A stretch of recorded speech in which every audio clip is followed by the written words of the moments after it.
안녕하십니까. 법알목 가이드의 박남주입니다. 안녕하세요. 신성현 변호사입니다. 여러분들 LH 부동산 사태 잊지 않으셨죠? 혹시라도 최신 정보를 못 들으셨을까봐 이번 영상을 준비했습니다. 국무총리가 지난 2일 부동산 투기 조사 및 수사 중간 결과를 발표했습니다. 경찰청 정부합동 특별수사본부는 현재까지 20명을 구속하고 529명을 검찰에 송치했고요. 의뢰된 사건과 자체 인지한 사건을 포함해 모두 646건을 조사했으며 약 2,800명에 대한 수사를 진행했다고 합니다. 이와 별도로 검찰은 직접 수사를 통해 기획부동산 등 14명을 구속했다고도 하네요. 그러니까 20명 더하기 14명 총 34명이 현재 구속된 것이죠. 그리고 검경협조로 몰수, 추징, 보전 조치한 재산이 약 908억 원 정도인데요. LH 임직원의 부동산 투기 의혹 이후 대대적인 수사에 착수한 지 3개월 만입니다. 자, 이 중에는 국회의원 13명, 지자체장 14명, 고위공직자 8명, 지방의회 의원 55명 등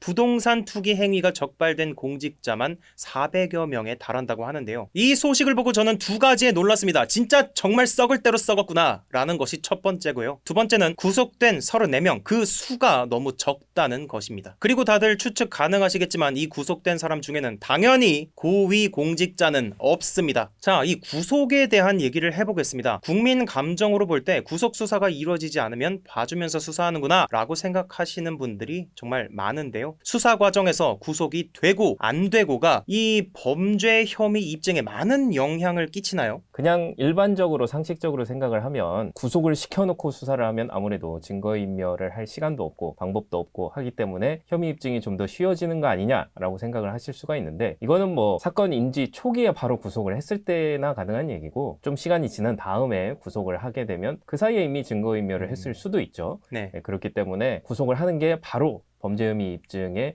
효과적인 그런 수단이다 이렇게 말씀드릴 수는 없을 것 같고, 죄명에 따라서 이게 어떤 죄냐, 구속을 시켜서 혐의 입증을 원활하게 할 수 있는 죄냐, 아니면 불구속으로 진행하더라도 혐의 입증을 충분히 할 수 있는 죄냐, 그거에 따라서 또 달라질 수가 있고요. 실제로도 구속을 했는데 나중에 재판에 가서 무죄로 풀려나는 경우도 있고, 거꾸로 불구속으로 진행을 했는데도 결국 재판에서 유죄를 받아서 최종 법정 구속이 되는 경우도 있고, 사건마다 다양하기 때문에 반드시 구속 수사가 범죄 혐의 입증에 도움이 된다 이렇게 일률적으로 말씀드리기는 어려울 것 같습니다. 그러면은 이번 부동산 투기건에서 똑같이 찌질한 범죄를 저질렀음에도 누구는 구속되고 누구는 왜 구속이 안 됐을까요? 자, 이 구속의 요건을 살펴보면 먼저 죄를 범하였다고 인정할 만한 그 상당한 이유가 있어야 됩니다. 그 외에 구속의 필요성으로 또 3가지 요건을 들고 있습니다. 주거가 일정하지 않을 때, 증거를 인멸할 염려가 있는 때, 그리고 도망할 염려가 있는 때, 이 3가지 요건 중에 하나가 있고 아까 말씀드린 범죄 혐의의 상당성이 인정이 되면 구속을 할 수가 있습니다. 구속을 할 수 있는 것이지 구속을 안 할 수도 있어요. 이런 것들은 사람마다 다 다르겠죠. 어떤 사람은 되게 수사에 협조적으로 나오기 때문에 증거인멸할 염려가 없을 것 같아 라고 생각할 수도 있고, 범죄에 가담한 정도가 또 많이 다르기 때문에 어떤 사람은 도주 우려가 없을 수도 있고, 하지만 또 어떤 사람은 반성하는 기미도 없고 수사에 협조도 안 하고 지은 죄는 큰 것 같고, 이러면 충분히 증거인멸 염려나 도주 우려가 있겠죠. 사람마다 천차만별이기 때문에 어떤 사람은 구속이 되고 또 어떤 사람은 구속이 안 되고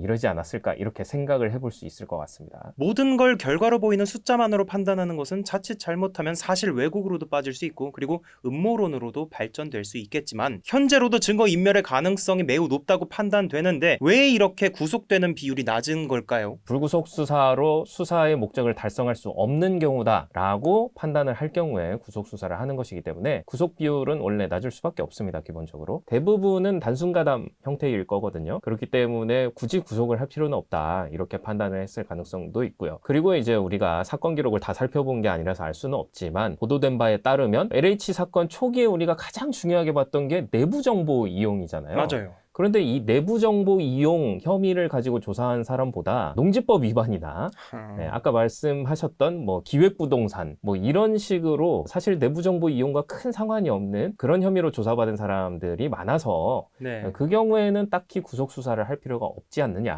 이런 판단 때문에 구속 비율이 낮은 것이 아니냐 이런 생각을 해볼 수도 있을 것 같습니다. 네, 말씀하신 걸 들으니까 이 내부 정보를 이용한 거, 여기에 정말 국민들이 정말 분노했잖아요.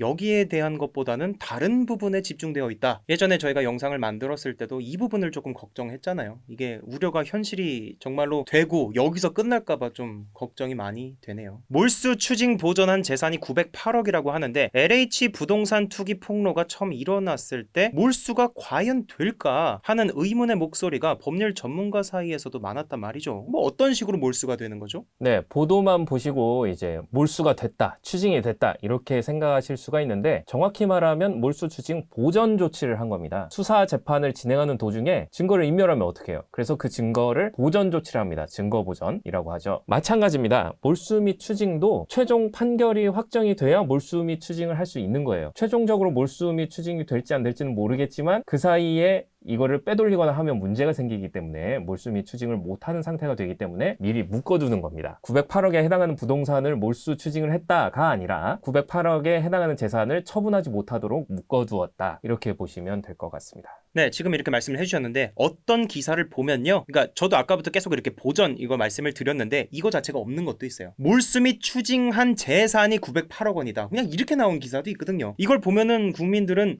그래도 908억 원 뺏었네 라고 생각할 수 있는데 그게 아니라는 거죠. 결국에는 지금 신 변호사님께서 말씀하셨던 대로 묶어는 뒀는데 뭐 나중에 그냥 안 묶였어. 뭐 그게 그렇게 되더라 라고 끝날 수도 있어요. 그렇죠. 네, 임시 조치라는 거 꼭 기억해 두셔야 됩니다. 908억 지금 이거 몰수 추징된 거 아니에요. 그냥 없던 거로 될 수도 있습니다. 그리고 심지어 법원에서 908억을 몰수 추징하도록 결정이 났다고 하더라도 안 내면 어떡할 건데요. 그러게요. 물론 이제 부동산이면 몰수해서 뭐 어떻게 할 수 있겠지만 네. 뭐 예금이라던가 뭐 이런 것들은 네, 이렇게 오늘은 LH 사태 이 중간 결과에 대해서 여러분들께 말씀을 드렸습니다. 기사로만 보는 것과 그리고 저희가 이렇게 말씀드리는 거 이거 들으면 조금 뉘앙스가 많이 차이가 있다라는 것을 아실 수 있을 것 같아요. 오늘 영상은 여기까지입니다. 끝까지 시청해 주셔서 정말 감사드립니다.